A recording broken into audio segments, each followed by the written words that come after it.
बिस्मिल्लाहिर्रहमानिर्रहीम और अस्सलाम वालेकुम। 4 जनवरी और पाकिस्तान में हफ्ते की सुबह। आज अभी तक की अहम खबरें और मेरा तज्जिया। सबसे पहली खबर, इमरान खान ने पाकिस्तान की मिलिट्री इस्टेब्लिशमेंट को एक और शिकस्त दे दी है, एक और मैदान मार लिया है। मैदान वो है जिसमें हमें अमूमी तौर पर पाकिस्तान की सियासी जमातें या सियासी लीडर नजर आते थे और स्ट्रगल करते हुए नजर आते थे। दावा भी वही जो कभी मिलिट्री इस्टेब्लिशमेंट ने आज से पहले नहीं किया था, सिर्फ बेचारे सियासी लोग करते थे, क्योंकि 1956 से लेके अभी तक पाकिस्तान के अंदर असल राज तो मिलिट्री इस्टेब्लिशमेंट का ही चलता था। तो जब भी किसी सियासी जमात ने इलेक्शन में आवाम को यह यकीन दिलाना होता था, अमूमी तौर पर पीपल्स पार्टी और नून लीग की मैं बात कर रहा हूं, कि अब हमारी हुकूमत आने वाली है, इसलिए आप हमें वोट करें, तो वो हमेशा आवाम को यह कहते थे कि साड़ी गल हो गई है। वो ये बात कहते थे कि हमें इस्टेब्लिशमेंट ने ग्रीन सिग्नल दे दिया है, हमारी बात हो गई है और अब हमारी हुकूमत बन जाएगी। वो ये इसलिए कहते थे क्योंकि वो बेचारे ओपनली मानते थे कि इस मुल्क में सिक्का जो है वो मिलिट्री इस्टेब्लिशमेंट का चलता है। जब तक हम उनके हाथों पर बैत नहीं करेंगे, हमारी हुकूमत वो नहीं आने देंगे। दूसरे लफ्जों में वो अपनी कमजोरी और इस्टेब्लिशमेंट की ताकत की बात करते हैं। जो शख्स खुद ताकत होता है, या जो ग्रुप खुद ताकत होता है, या इदारा खुद ताकतवर होता है, वो कभी ये नहीं कहता कि मेरी फलां से बात हो गई है। वो कहते हैं हम अपने जोरे बाजू पे आएंगे।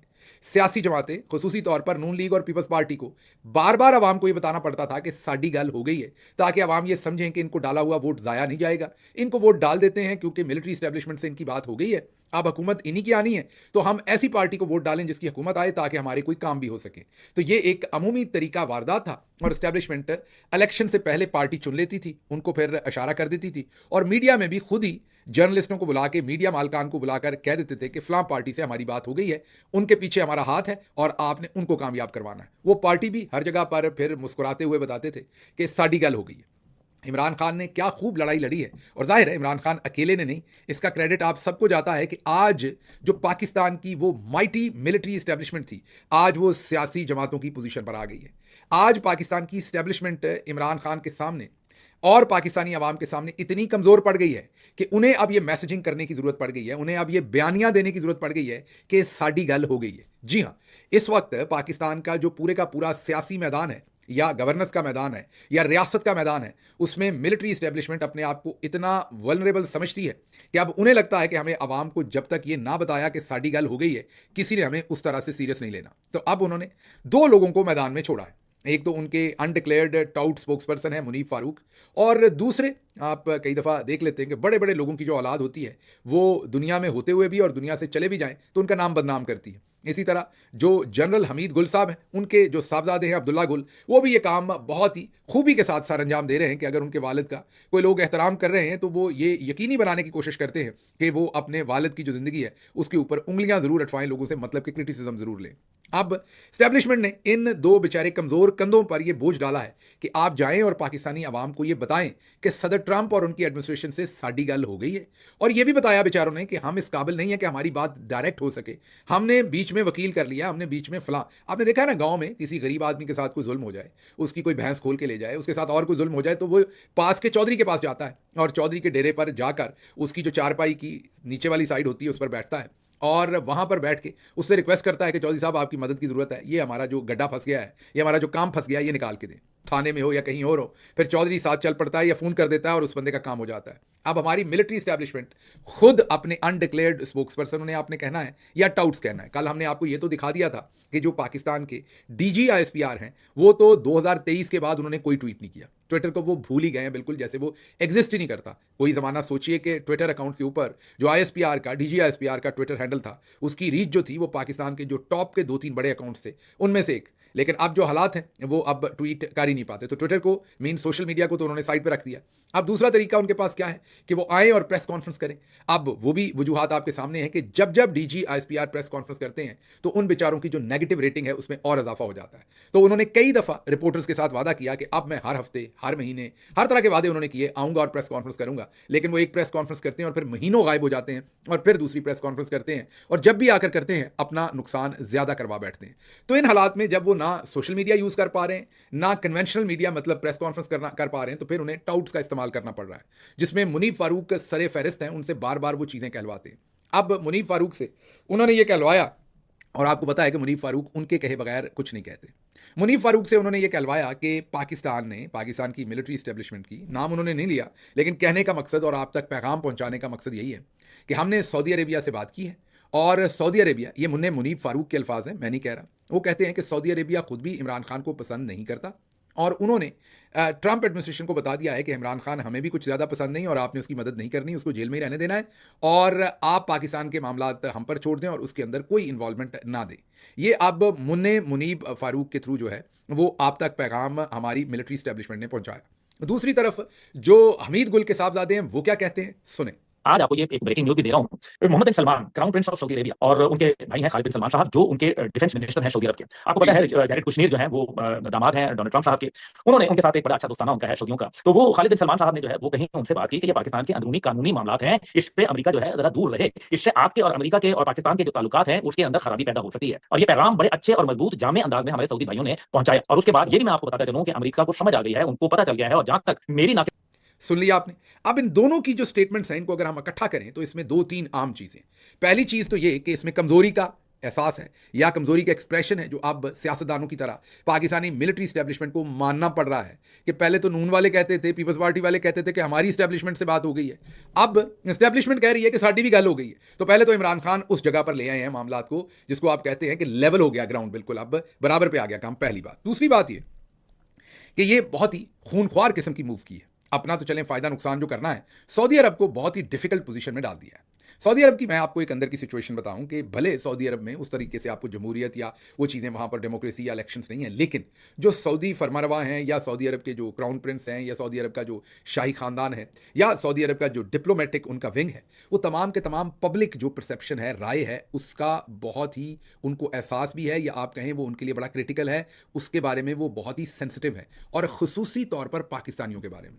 उसकी बड़ी वजह यही है, आपको पता है कि पाकिस्तानी सोशल मीडिया जब किसी सिमत का रुख करता है तो फिर कहां तक पहुंचता है, तो वो बिल्कुल इस चीज़ के साथ कोई छेड़छाड़ नहीं करना चाहते। यही वजह थी कि आपने देखा कि शहबाज शरीफ साहब और हमारे प्यारे आर्मी चीफ सैयद हाफिज जनरल आसिम मुनीर तमगा इम्तियाज़ मिलिट्री जो है, उन्होंने कई दफ़ा कोशिश की कि किसी तरीके से उनको यहाँ पर बुलाया जाए। शहबाज शरीफ ने भी कोशिश की, उन्होंने एक दफ़ा आना था, दो दफ़ा बल्कि उन्होंने पाकिस्तान आना था, उनका दौरा तय था। एक दफ़ा तो उन्होंने हिंदुस्तान जाना था यहाँ से दौरा करके, दोनों दफ़ा उन्होंने इनकार किया, पाकिस्तान नहीं आए। और उसकी बड़ी वजह यही है कि उनको पता है कि मौजूदा सेटअप पाकिस्तानी अवाम में बहुत ही गैर मकबूल है।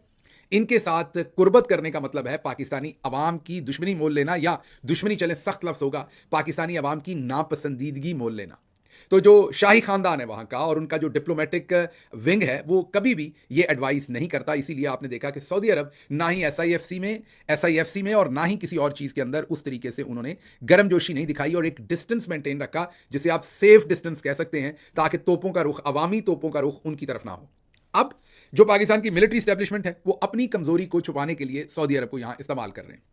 अब ये कितना बड़ा इल्ज़ाम है सऊदी अरब के ऊपर लगा दिया, जो कि सरासर झूठ है, कि उनको इमरान खान पसंद नहीं है और उन्होंने आगे जो है वो ट्रंप एडमिनिस्ट्रेशन को कह दिया है। जो हमीद गुल साहब के लौंडे हैं, अच्छा ये लौंडा जो है वो उर्दू में लड़के को कहते हैं, तो ये कोई मायूब लफ्ज़ नहीं है उस तरह से।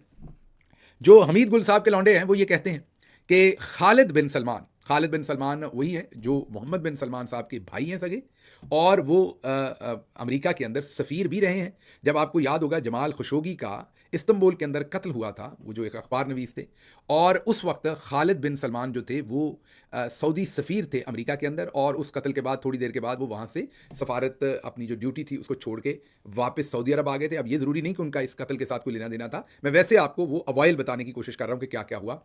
अब इस वक्त वो वज़ीर दिफा हैं सऊदी अरब के, और ये जो हमीद गुल साहब के बेटे हैं ये कह रहे हैं कि जो जैरेड हैं, नाम भी बड़ा ही उन्होंने मतलब अपनी तरह से ही ले दिया, जैरेड बेचारे का नाम ही बिगाड़ दिया सारा हमीद गुल के लौंडे ने।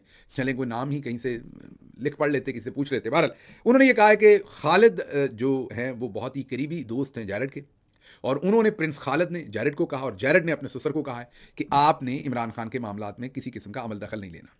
मेरा एनालिसिस यह है कि यह सऊदी अरब को इसमें इन्वॉल्व करके गंदा करने की एक संगीन कोशिश है।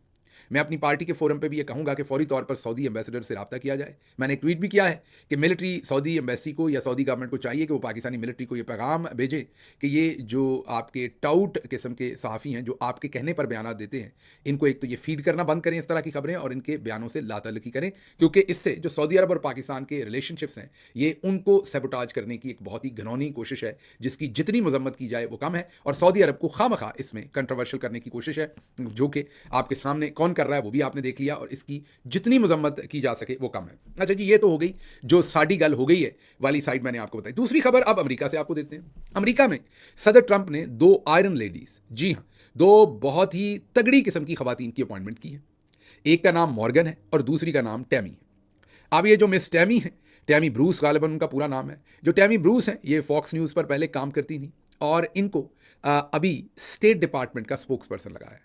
ये जो साहब अक्सर आप देखते नहीं थे, मिलर साहब, जो अक्सर स्टेटमेंट्स उनसे आप चाहते थे कि वो पाकिस्तान के बारे में दें, लेकिन वो कोई स्टेटमेंट नहीं देते थे। जो अमेरिकी हुकूमत का स्पोक्स पर्सन होता है, स्टेट डिपार्टमेंट का स्पोक्स पर्सन, आप यही समझिए कि अमेरिकी हुकूमत का ही वो तर्जुमान होता है, वजारत खारजा का समझ लें। बल्कि ओवरऑल जो भी इंटरनेशनल रिलेशंस हैं अमेरिका के सारे वही स्पोक्स पर्सन उस पर बात करता है, वाइट हाउस से, स्टेट डिपार्टमेंट से। तो अब ये जो टैमी ब्रूस हैं, इनको उस बहुत ही इंपॉर्टेंट पोजीशन पर इन्होंने लगाया है। ये आपके सामने स्क्रीन पर हम टैमी ब्रूस का तज्जिया रख रहे हैं, जो 2024 8 फरवरी के इलेक्शन के बाद इन्होंने दिया था। बहुत ही खूनख्वार का मतलब है बहुत ही, बिल्कुल आप ये कहें कि बिल्कुल उन्होंने सुई के नक्के में से गुजार दी हर चीज़। उन्होंने कहा था कि इमरान खान जो कि जेल में है, उन्होंने पहली दफ़ा पाकिस्तान की मिलिट्री या उन्होंने कहा कि पाकिस्तानी मिलिट्री की तवक्कुआत के खिलाफ जाकर उनको इलेक्शन हरा दिया है और एक इलेक्शन उनकी डिज़ायर के खिलाफ जीत लिया है, जिससे पाकिस्तान की मिलिट्री समझती है। मिलिट्री जब हम कहते हैं तो ज़ाहिर ऊपर बैठे 3-4 जनरल्स की बात हो रही होती है, बाकी मिलिट्री तो ये नहीं चाहती ना। तो उन्होंने कहा कि जो पाकिस्तानी मिलिट्री है वो अपने आप को ह्यूमिलिएटेड फील कर रही है, डिस्ग्रेस्ड फील कर रही है, क्योंकि जो उनका हवा था, धाक थी, वो इमरान खान ने तबाह कर दी। उनकी मर्जी मंशा के खिलाफ इलेक्शन लड़ा है। ये टैमी ब्रूस का अपना पॉइंट ऑफ व्यू था, जो एज अ जर्नलिस्ट था, और अब वो स्टेट डिपार्टमेंट की स्पोक्स पर्सन बनी है। तो बहुत ही खुशाइंद अपॉइंटमेंट है, हमारी तरफ से उन्हें खुशामदीद। दूसरी अपॉइंटमेंट जो सदर ट्रंप ने की है वो मॉर्गन है। मॉर्गन जो है वो इससे पहले स्टेट डिपार्टमेंट की स्पोक्स पर्सन रह चुकी हैं, और जब वो स्टेट डिपार्टमेंट की स्पोक्स पर्सन थी तो उस वक्त उन्होंने क्या कहा था, सुनिए।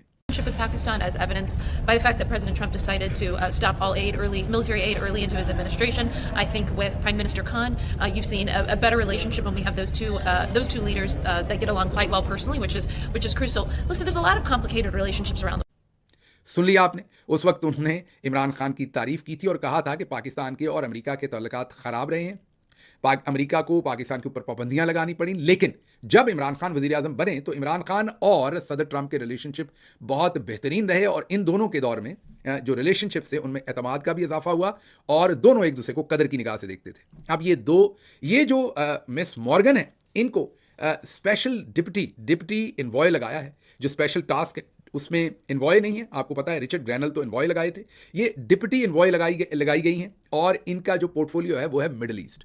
तो हम बिल्कुल करीब हैं, आप ये समझ लें कि इनका हमारे कामों में भी काफ़ी इनकी इन्वॉल्वमेंट होगी। तो मॉर्गन की पोजीशन देख लीजिए और साथ टैमी ब्रूस की देख लीजिए, तो आप इन दोनों अपॉइंटमेंट को, जो कि बहुत ही क्रिटिकल अपॉइंटमेंट्स हैं, और इसको मिला के पढ़ें ज़रा अब रिचर्ड ग्रैनल साहब के साथ जो उनकी अपॉइंटमेंट है, तो आपको बहुत सारी चीज़ें समझ भी आएंगी, और आपको फिर साड़ी गल हो गई की ज़रूरत क्या है, इस टाइम मसले क्या बने हुए हैं, इस टाइम ये सारा नैरेटिव देने की डिज़ायर क्या है, वो भी समझ आ जाएगी। अच्छा जी, आगे चलते हैं।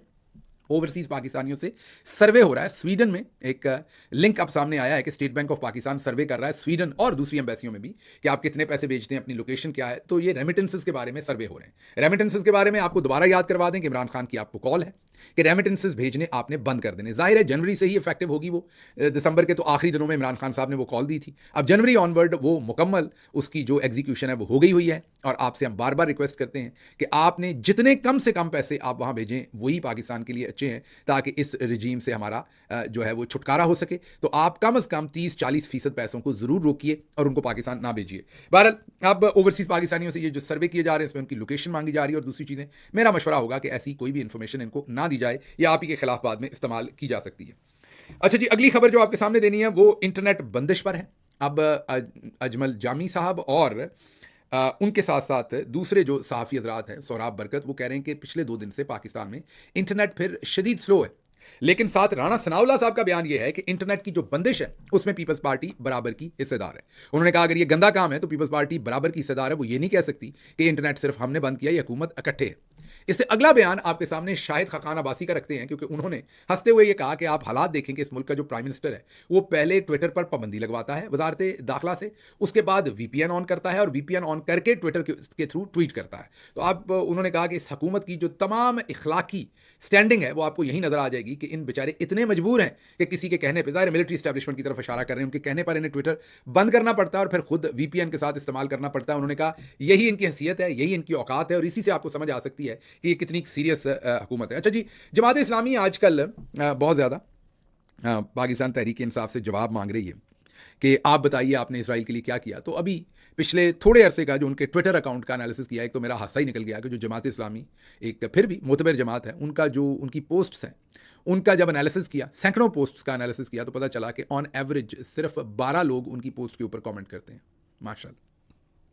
और फिर यह भी पता चला कि उन्होंने पिछले अगस्त से लेके 2024 से जब से ये गज़ा और इजराइल का मसला दोबारा से भड़क उठा है, इसमें उन्होंने अभी तक टोटल 12 ट्वीट किए हैं जिनमें इजराइल का नाम लिया है, और उनमें से एक भी ट्वीट जो है वो इंग्लिश में नहीं है। और जो ताने वो तहरीक इंसाफ को दे रहे हैं, उन्होंने इसी टाइम के अंदर 48 ऐसे ट्वीट किए हैं, 48 जिनमें इजराइल का नाम है, और उन 48 में से 35 के करीब इंग्लिश में। तो मेरा मशवरा हाफिज़ नईम साहब जो हैं उनको ये है कि एक तो आप खुद मजम्मत कर लें और एक आप दूसरे हाफिज़ साहब जो आर्मी चीफ हैं उनको भी कहें और वज़ीर आज़म को भी कहें। इसके साथ साथ एक झूठी खबर आरिफ अलवी साहब के नाम से चलवाई गई, जिसमें यह कहा गया कि उन्होंने मुझे और बहुत सारे और इमरान रियाज साहब को और कासिम सूरी साहब को उनकी मजम्मत की है कि हमने कोई जमात इस्लामी के खिलाफ ट्रेंड चलवाए हैं। आरिफ अलवी साहब ने ऐसी कोई स्टेटमेंट नहीं दी, ये झूठी एक स्क्रीनशॉट बनाकर फैलाया गया था, और इसको अब जो सियासत पीके उसने भी ट्वीट कर दिया कि ये झूठी स्टेटमेंट है। और ये भी वाज़ेह कर दूं कि हमने कोई उनके खिलाफ ऐसा गैर महज़ब ट्रेंड नहीं चलाया, हमने तो सिर्फ उनकी जो उन्होंने बात इमरान खान पर की, तहरीक इंसाफ पर की, हमने वापस उसका सिर्फ जवाब दिया है। किसी किस्म का ऐसा ट्रेंड जो है वो नहीं चलवाया गया जमात इस्लामी के खिलाफ। अच्छा जी, अगली खबर आपके सामने ये रखेंगे कि इस्लामाबाद पुलिस जो है उनका सारे का सारा फोकस इस वक्त पीटीआई के ऊपर है, लेकिन इस्लामाबाद के अंदर जो क्राइम है उसकी शरह बहुत ज़्यादा बढ़ गई है। 1750 डकैतियाँ हुई हैं, जिनमें कई कत्ल भी हो गए इन डकैतियों के दौरान। कत्ल के ओवरऑल वैसे जो वाक़यात हैं वो 163 हुए हैं, मोटरसाइकिल 3650 चोरी हुए हैं, गाड़ियाँ 495 चोरी हुई हैं, और आप दूसरी तरफ इनकी परफॉर्मेंस जो पाकिस्तान तहरीक इंसाफ के खिलाफ है वो आपके सामने ही है। अच्छा जी, अगली खबर जो आपके सामने रखनी है वो है कि जनूबी कोरिया के आर्मी चीफ को गिरफ्तार कर लिया गया है, और उनको गिरफ्तार करके अब उन पर फर्दे जुर्म भी आयद कर दी गई है। साथ 2 और अफसरान हैं मिलिट्री के, तो टोटल 3 अफसरान, एक आर्मी चीफ और 2 दूसरे अफसरान पर फर्दे जुर्म आयद की गई है। और ये जहन में रखिए कि इन्होंने वहाँ के सदर के कहने पर मार्शल लॉ तो नहीं, लेकिन मार्शल लॉ टाइप चीज़ लगाने की, एमरजेंसी लगाने की कोशिश की थी। सदर को तो वहाँ की पार्लियामेंट ने फारिग कर दिया, लेकिन अब इनके खिलाफ केसेस चल रहे हैं। देखते हैं कि इनके खिलाफ जो केसेस हैं उसमें अब आगे जाके इनके साथ क्या सलूक होता है और बाकी मामला क्या होते हैं। और भी खबरें थी जो आपके सामने रखनी थी, उनको आप पंजाबी व्लॉग में रखेंगे क्योंकि यहाँ से वक्त खत्म हुआ। मुझे यहाँ से इजाज़त दीजिए। अल्लाह आपका हामी और नासिर हो। पाकिस्तान जिंदाबाद।